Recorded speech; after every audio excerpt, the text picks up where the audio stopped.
ಚಿನ್ನಮರಿ ಪ್ರೀತಿ ಬೇರೆ, ನಾನು ಹೇಳ್ತಾ ಇರೋ ವಿಷಯ ಬೇರೆ. ನೋಡಿ, ನಾನು ಹೇಳ್ತಿರೋ ವಿಷಯ ಯಾವ ದೃಷ್ಟಿಕೋನದಲ್ಲಿ ಹೇಳ್ತಾ ಇದ್ದೀನಿ ಅಂತ ನೀವಾದ್ರೂ ಅರ್ಥ ಮಾಡ್ಕೋತೀರಾ ಅಂತ ಅನ್ಕೊಂಡಿದ್ದೆ. ಬಟ್ ಸ್ಯಾಡ್ಲಿನೋ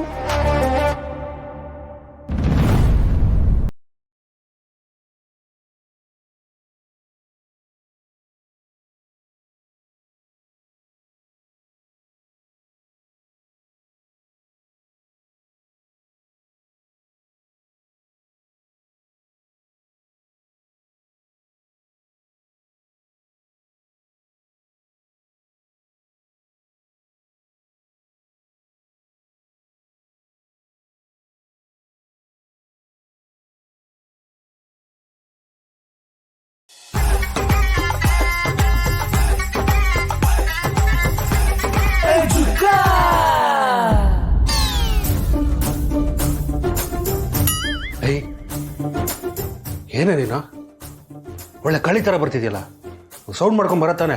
ನಾನು ಹೆದರ್ಬಿಟ್ಟೆ. ಹೌದು ರೀ, ನಮ್ಮ ರೂಮ್ ಒಳಗೆ ಬರೋವಾಗ ನಾನು ಸೌಂಡ್ ಬೇರೆ ಮಾಡ್ಕೊಂಡ್ಬರ್ತೀನಿ. ಒಂದು ಶಂಕ ಕೊಟ್ಬಿಡಿ, ಊದ್ಕೊಂಬರ್ತೀನಿ ರೂಮ್ ಒಳಗೆ ಬರೋವಾಗ. ಏನ್ರಿ ಇದು, ಅಷ್ಟೊಂದು ದುಡ್ಡು ಎಣಿಸ್ತಾ ಇದ್ದೀರಾ? ಮತ್ತೆ ಮಾವನ ಹತ್ರ ಕಿತ್ಕೊಂಡ್ರೆ ಹೇಗೆ? ಸಾಕು ಸುಮ್ಮನೆ. ಸದಾಶಿವಂಗೆ ಅದೇ ಧ್ಯಾನ ಅಂತೆ. ನಾನು ಯಾವಾಗಲೂ ಅಪ್ಪನ ಹತ್ರ ದುಡ್ಡು ಇಸ್ಕೊಂಡಿದ್ದೆ ಹೇಳ್ತಾ ಇರ್ತಾನೆ ನೋಡು. ಅಪ್ಪನ ಹತ್ರ ದುಡ್ಡು ಇಸ್ಕೊಳ್ಳೋದಕ್ಕೆ ಅವ್ರ ಹತ್ರ ಎಲ್ಲಿದೆಯಾ? ಎಲ್ಲ ಖಾಲಿ ಆಗ್ಬಿಟ್ಟಿದೆಯಲ್ಲ ಸದ್ಯ. ಅದು ನಿಮ್ಗೆ ಗೊತ್ತಲ್ಲ, ಇಲ್ಲ ಅಂದರೆ ಮತ್ತೇನೋ ಒಂದು ಸುಳ್ಳು ಹೇಳ್ಬಿಟ್ಟು ಮಾವನ ಹತ್ರ ದುಡ್ಡು ಕಿತ್ಕೊಂಡ್ಬಿಡ್ತಿದ್ರಿ.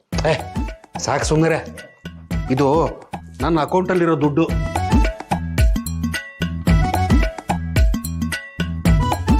ನಮ್ಮ ಮನೆ ಕೆಲಸ ತುಂಬ ಬೇಗ ಬೇಗ ಆಗ್ತಿದೆಯಲ್ವಾ, ಅದಕ್ಕೆ ಎಮರ್ಜೆನ್ಸಿಗೆ ದುಡ್ಡು ಬೇಕಾದರೆ ನಾನು ಬ್ಯಾಂಕಿಗೆ ಹೋಗಿ ಡ್ರಾ ಮಾಡ್ಕೊಂಬರೋಕ್ಕಾಗಲ್ಲ. ಅದಕ್ಕೆ ಹುಷಾರಾಗಿ ಎತ್ತಿಡ್ತಾ ಇದ್ದೀನಿ. ಹೆಂಗೆ? ನೀವು ಹೇಳೋದೇನೋ ಸರಿ, ಆದರೂ ನೀವು ಹೋದ್ಸಲ ಇದೇ ಸೂಟ್ ಕೇಸಲ್ಲಿ ದುಡ್ಡಿಟ್ಟಾಗ್ತಾನೆ ಕಳ್ಳ ಕದ್ಕೊಂಡು ಹೋಗಿದ್ದು. ಈಗ ಮತ್ತೆ ಅಲ್ಲೇ ಇಡ್ತಿದ್ದೀರಾ ಯಾಕೆ? ಹೋದ್ಸಲ ಕದ್ಕೊಂಡು ಹೋಗಿದ್ದು ಮರ್ತೋಯ್ತಾ? ಅದನ್ನು ಮರೆಯೋಕ್ಕಾಗುತ್ತೇನೆ. ಕಳ್ಳ ಒಂದು ಸಲ ಕದ್ದಿರೋ ಜಾಗದಲ್ಲಿ ಮತ್ತೆ ಮತ್ತೆ ಹೋಗಿ ಕದಿಯೋದಕ್ಕೆ ಅವನೇ ನಿಂತರ ದಡ್ಡನ ಬೇರೆ ಕಡೆ ಹುಡುಕ್ತಾನೆ. ಅದಕ್ಕೆ ನಾನು ದುಡ್ಡನ್ನ ಇಲ್ಲ ಇಟ್ಟಿದ್ದೀನಿ.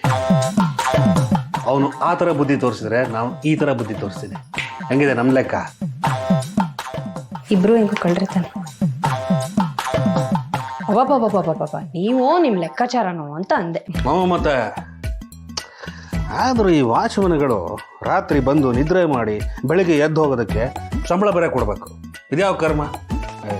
ಯಾಕ್ರಿ ಹೀಗೆಲ್ಲ ಮಾತಾಡ್ತೀರಾ? ನೀವೇನು ಅವ್ರಿಗೆ ಬಿಟ್ಟಿನ ಸಂಬಳ ಕೊಡ್ತಿದ್ದೀರಾ? ಪಾಪ ಅವರು ನೆಮ್ಮದಿಯಾಗಿ ಮಲ್ಕೊಳ್ಳೋ ಸಮಯದಲ್ಲಿ ಬಂದು ನಮ್ಮನೇನ ಕಾಯ್ತಿರ್ತಾರೆ. ಅಂಥವ್ರಿಗೆ ದುಡ್ಡು ಕೊಡೋವಾಗ ನೀವೀಗ ಅನ್ಕೊಂಡು ದುಡ್ಡು ಕೊಡ್ತೀರಾ. ಇದೇ ಥರ ನಿಮ್ಗೆ ನಿಮ್ಮ ಆಫೀಸಲ್ಲಿ ಮಾಡಿದರೆ ಹೇಗಿರುತ್ತೆ ಅವಾಗ? ಸಾಕು ಸುಮ್ಮನೆ. ನಾನು ಕಷ್ಟಪಟ್ಟು ಕೆಲಸ ಮಾಡ್ತೀನಿ. ಅವ್ರ ಥರ ರಾತ್ರಿ ಬಂದು ಮಲಗಿ ಬೆಳಗ್ಗೆ ಎದ್ದು ಹೋಗಲ್ಲ. ಭಾಳ ದೊಡ್ಡ ಗನಂದಾರಿ ಕೆಲಸ ಮಾಡ್ತಾರೆ. ನೀವು ಪಟ್ರೆ ಮಾತ್ರ ಕಷ್ಟ, ಬೇರೆಯವ್ರು ಪಟ್ರೆ ಅದು ಕಷ್ಟ ಅಲ್ಲ. ಯಾವ ಥರ ಮನುಷ್ಯರಿ ನೀವು? ಮೊದಲು ಮನುಷ್ಯತ್ವಕ್ಕೆ, ಮನುಷ್ಯರಿಗೆ ಬೆಲೆ ಕೊಡೋದನ್ನು ಕಲ್ತ್ಕೊಳ್ಳಿ. ಸಾಯೋವಾಗ ನಾವು ಈ ಮನೆನ ದುಡ್ಡನ್ನ ಎಲ್ಲ ಏನು ಹೊತ್ಕೊಂಡು ಹೋಗ್ತೀವಿ? ಮೊದಲು ದುಡ್ಡು ಕಣೆ, ಆಮೇಲೆ ಉಳಿದಿದ್ದು. ಸಾಯೋ ತನಕ ಸಂಸಾರನ ಏನು ಮನುಷ್ಯತ್ವನ ನಿಭಾಯಿಸುತ್ತೆ. ಹೋಗು ಕೆಲಸ ಮಾಡೋಗು. ಹೋಗೆ ಸುಮ್ಮನೆ. ಆಯ್ತು ಬಿಡ್ರಿ, ಬೇಲದ ಹಣ್ಣಿನ ಪಾನಕ ಮಾಡಿದ್ದೆ, ಬನ್ನಿ ಕುಡಿಯೋಕೆ ಅಂತ ಕರಿಯಕ್ ಬಂದೆ. ನಾನು ಒಬ್ಬಳೆ ಕುಡ್ಕೋತೀನಿ. ನನಗೂ ಸ್ವಲ್ಪ ತಾಂಬರೆ. ಚೆನ್ನಾಗಿದ್ದೀನಮ್ಮ, ನೀನ್ ಹೇಗಿದ್ಯಾ? ಚೆನ್ನಾಗಿದ್ದೇನಪ್ಪ. ಅದಕ್ಕೆ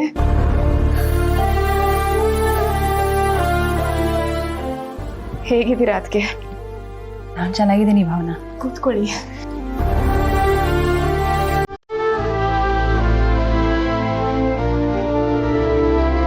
ಆದ್ರೆ ನಿನ್ ಕತೆ ಹೇಳು.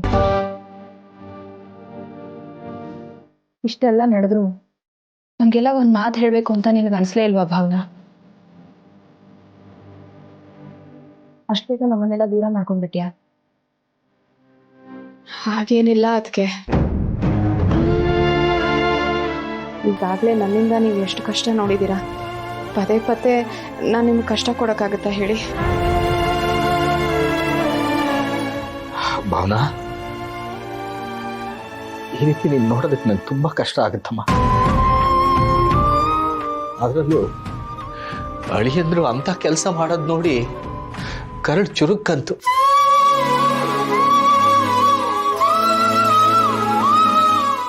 ಇದೆಲ್ಲ ಯಾಕಮ್ಮ ಬೇಕು? ಯಾಕೆ ಬೇಕು ನಿಮಗೆ? ಹೌದು ಭಾವನಾ, ನಿನ್ನೆ ಮಾವ ಕರೆದಾಗ ನೀವು ಬರಲ್ಲ ಅಂತ ಅಂದ್ರಂತೆ.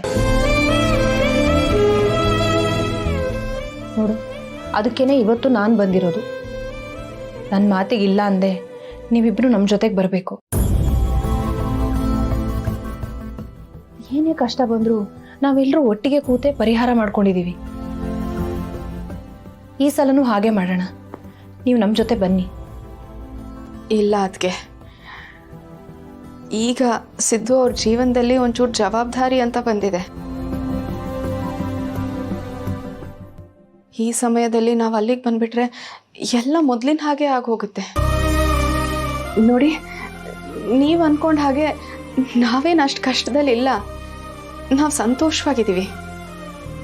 ಮನೆ ಬೇರೆಯವ್ರದ್ದಾಗಿರ್ಬೋದು, ಆದರೆ ಮನ್ಸುಗಳು ಒಂದಾಗಿವೆ.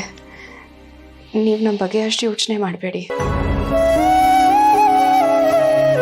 ಹಾಗಲ್ಲ ಭಾವನ, ನಿನಗೆ ತವ್ರ ಮನೆ ಅಂತ ಇದೆ. ಹಾಗಿರುವಾಗ ಯಾರ್ದೋ ಮನೆಯಲ್ಲಿ ಯಾಕಿರ್ಬೇಕು ಹೇಳು? ನಿಮಗೆ ಕೆಲಸ ಮಾಡಬೇಕು ಅಂತ ಅನ್ಸಿದ್ರೆ ನೀವಿಬ್ಬರು ಅಲ್ಲಿಗೆ ಬಂದೇ ಕೆಲಸ ಮಾಡಿ. ಆದ್ರೆ ಹೀಗೆಲ್ಲ ಯಾರ್ದೋ ಮನೇಲಿ ಇರೋದನ್ನ ನಮ್ಮಿಂದ ನೋಡಕ್ಕಾಗ್ತಿಲ್ಲ ಭಾವನಾ. ಇದು ನಮ್ಗೆ ಯಾರಿಗೂ ಇಷ್ಟನೂ ಆಗ್ತಿಲ್ಲ.